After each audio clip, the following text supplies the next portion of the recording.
Chapter 6. Fire. The grubs, when mixed with cocoa beans and pounded with a clean stick, turned into a paste which, if you squinted and were on an optimistic temperament, looked like flour and water. "Now we just make a fire and cook them," said Fred. "Just," said Con. "We need a flint," said Fred. "We need kindling," said Lila. "And matches," said Con. "I'll do the kindling," said Fred. Most of the wood surrounding them had dried since the rain the night before. He held the hem of his cricket jumper in his teeth and made a hammock for the wood. The night in the jungle had not improved the taste of the wool. He came back to the clearing and tipped the wood into a pile, a few paces from the den. "There were flints in there," said Lila. "We could rub away the moss and use them to make a spark. Flints don't go off." "Flints aren't enough by themselves," said Fred. "I've tried. You need a bit of steel." Lila ducked into the den to fetch the flint. Con was staring at Fred's watch. "What's that made of?" Fred stared down at the watch, covering it protectively with his hand. "Glass? And steel," he said. "My father gave it to me when I went to boarding school." "But it's broken," said Con. "Well, I know that," he said. "So," said Con, "if it's broken, it's not really a watch anymore, is it? But what it is a lump of steel." Fred jerked his hand back. His father never bought his birthday gifts. He left it to his secretary to take Fred to Harrods and pick out something sensible. This was the only gift Fred could remember his father choosing himself.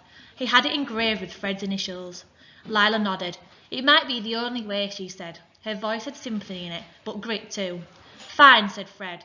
He had an unaccountable, absurd need to cry. "Fine, we'll use it." "Can I have first try?" said Con. "It's my watch." "I know, but I've never lit a fire before," she said. "Not even the ones in the fireplaces at home." "Not even on bonfire night?" Fred asked. "Not allowed." There was longing and hunger in her eyes. She looked away from him, turning the flint over and over in her hand as if it was a jewel. But there was something written in her face, Fred thought, something in a code he couldn't begin to read. Here, slowly, he undipped the strap.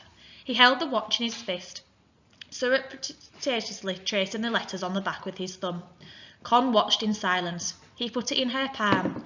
"I get second go." Lila heaped shredded leaves and dried grass in a pile. "You do it over that," she said, "so the spark has something to catch." Con struck the back of the watch against the stone. Fred winced. She overshot and dug the flint into her own skin. She said nothing and tried again. She bit down on her tongue, concentrating, her eyebrows furrowed so deeply that nudged against her eyelashes, striking and striking until her fingers were raw. Suddenly, flint and steel let off a tiny spark. Con was so stunned she fumbled the flint. "Again!" shrieked Max. "Again! Again!" The spark came again, a brief flare into the world that vanished as it came. "It needs to be lower over the kindling," said Lila. Con struck again and again. The spark caught against a blade of grass, which caught against another.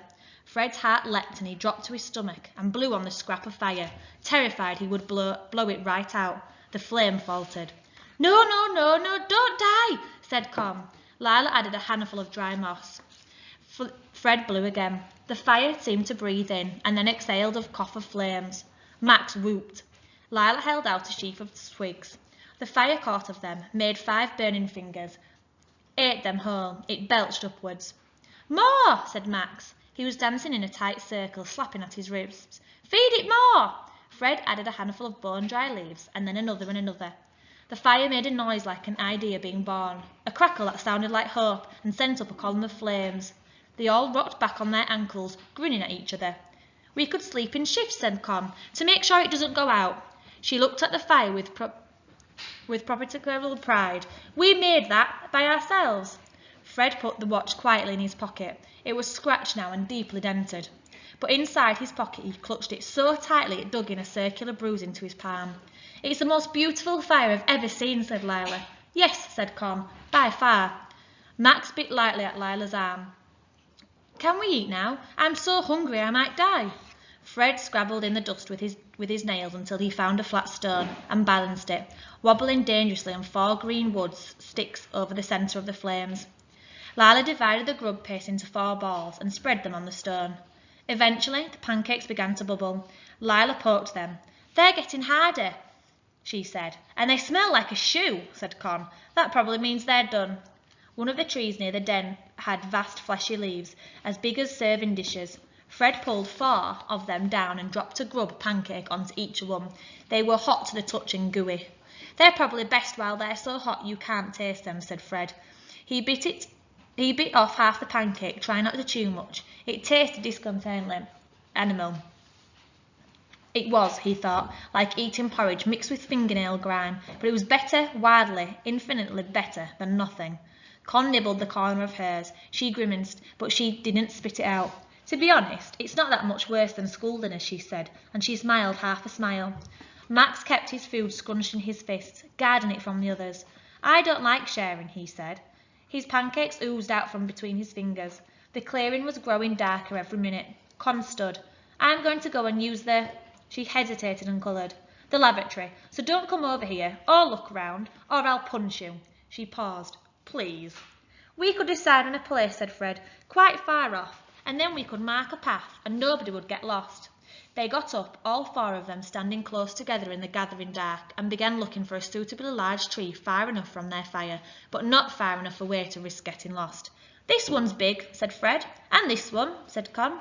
The trees were immense, stretching at least as high as the church. "We could make that one the boys' toilets, and this one the girls'," said Con.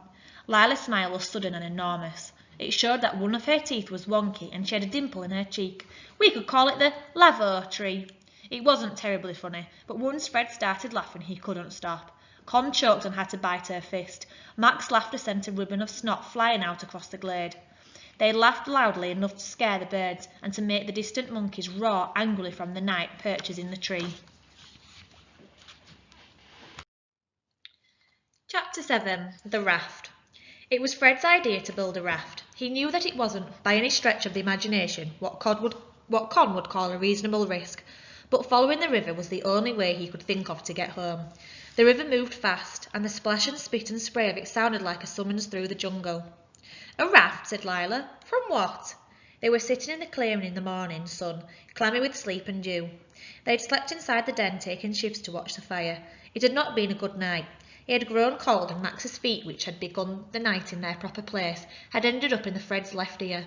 Fred's brain had chewed up the fears he had pushed aside during the day, and spat them back at him while he slept. He'd woken, screaming at dawn. "We'll make it from wood," said Fred.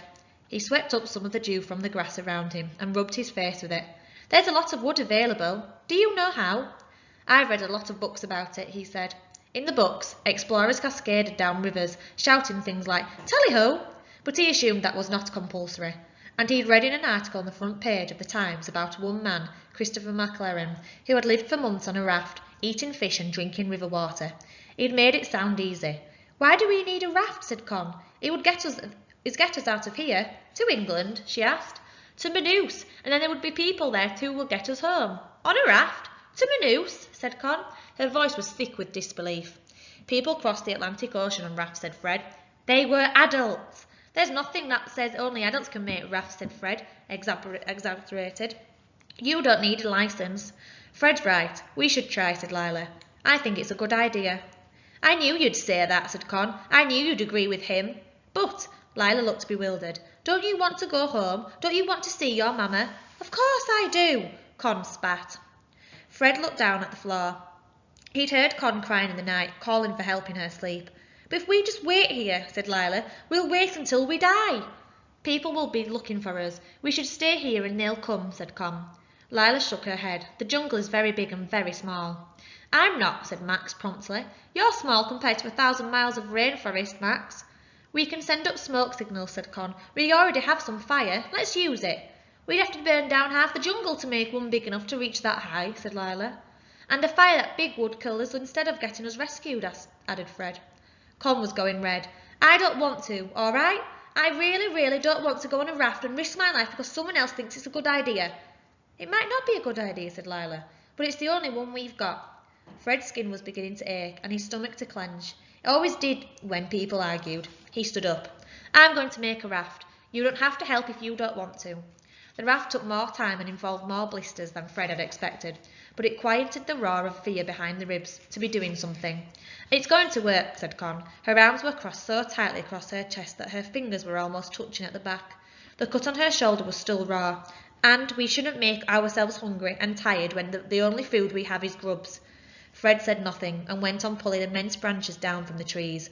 Most were too firmly attached to be any good, but he'd found that if he put his whole weight on them and swung his legs, every now and then one would break off with a satisfying crack. He worked faster and faster, brushing away leaves and insects as they fell in his eyes. Once the wood was piled in a heap, Lila heaved each piece to the fire. She laid each one across the flames. When the middle burned away, they were left with 2 pieces of roughly equal length, each as long as she was tall.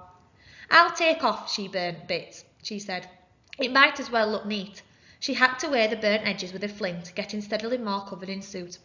"I want to help," said Max. He strode around the clearing with his chest out, tugging liana vines down to the floor and piling them up. "I'm actually the best at helping," he said. He sat down and began to make the vines talk to one another.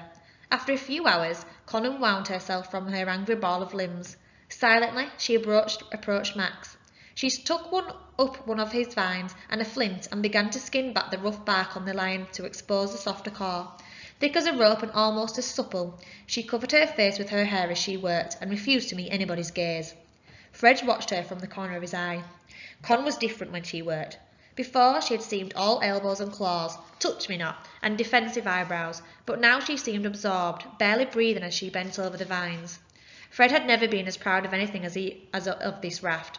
It distracted him from the pounding hunger in his stomach and head. He hauled the branches to the water's edge, dragging them one in each hand. Back and forth, beating out a path between the river and their clearing. Con held out a handful of liana vines. "Here," she said, "for rope. Maybe, I don't know." We could dip them in the water to soften them," suggested Lila. "Thank you," said Fred. "They'll be perfect for tying the corners." Con nodded, unsmiling. Fred soaked the lianas and wound them round and round his fist until they were supple. His hands prickled with splinters, and he bit them out with his teeth. He sweated so much that his shirt turned into a sort of wearable pond. For lunch, they ate the cocoa beans raw. They were not delicious. "It feels like an insult to chocolate to eat them," said Con. To try to fill their stomachs, they chewed on the white flesh that lined the pods, which tasted exactly like the rubber at the end of a pencil. "This isn't food," said Max. His chin and lip were quivering. "You have to eat it, Max," said Lila. "There's nothing else." "It tastes mean." Max dug his fist into his eye and tugged at his eyebrows. "I want to go home." "I know," said Fred. "Me too." He decided he couldn't face any more grubs that day and set aside the last of the cocoa plant larvae. He turned back to the chunk of wood he was hacking into with the jagged-edged stone. "We're trying." As the sun set, Lila and Fred and Con were foraging, dragging a wailing Max behind them. Con found purple berries growing in great cascades on the tree. "They're ackee berries," said Lila.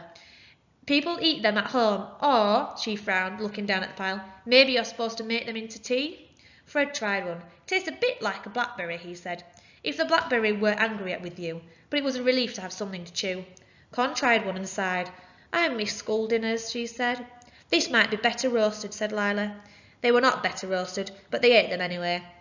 Fred crouched by the fire and crammed handfuls into his mouth, trying desperately to fill the churning hole where his stomach was usually located. That night he woke in a sudden exasperating need of the lavatory. Minutes later, Lila woke with the same trouble, followed by Con and a hopping, wailing Max. It was not, all in all, an easy night. Fred waded through his dreams to morning and woke feeling like he'd been kicked in the stomach. He turned at his side, groaning, and glimpsed through a hole in the green wall of the den the pile of vines they had prepared the day before. He sat bolt upright. "The raft!" he thought. He should be able to finish it that day. The others were asleep, sprawled on their stomachs in the warmth of the den. He scrambled out of the shelter and ran down to the river where he'd stacked the woods. The sun was hot and the air was clear. His skin had already burnt a furious red, but he barely felt it as he knelt by the pile of branches. He looped each of the branches together with lianas, working a figure of 8, tying them so many times over that raft that was deep green, every inch embroidered with vines. Fred worked fast, biting down on his wrist and swearing as quietly as he could when he drove a thorn into his thumb. He made 4 squares, each about 6 foot by 6 foot. Then he stacked them into 2 thicker squares and tied the 2 squares together, tugging the knots tight with his teeth. "Yuck!" he spat out a beetle. Then he stood back. The raft was rough-edged and stained with soot, but it was a double-thick 12 by 6 foot stab of wood. Fred dragged it to the very edge of the water, drops of sweat running down his nose and into his mouth. He wished, wildly, that he could take a photograph. He almost could see how his father would raise his eyebrows in surprise and pleasure. Reluctantly, he turned back to the clearing.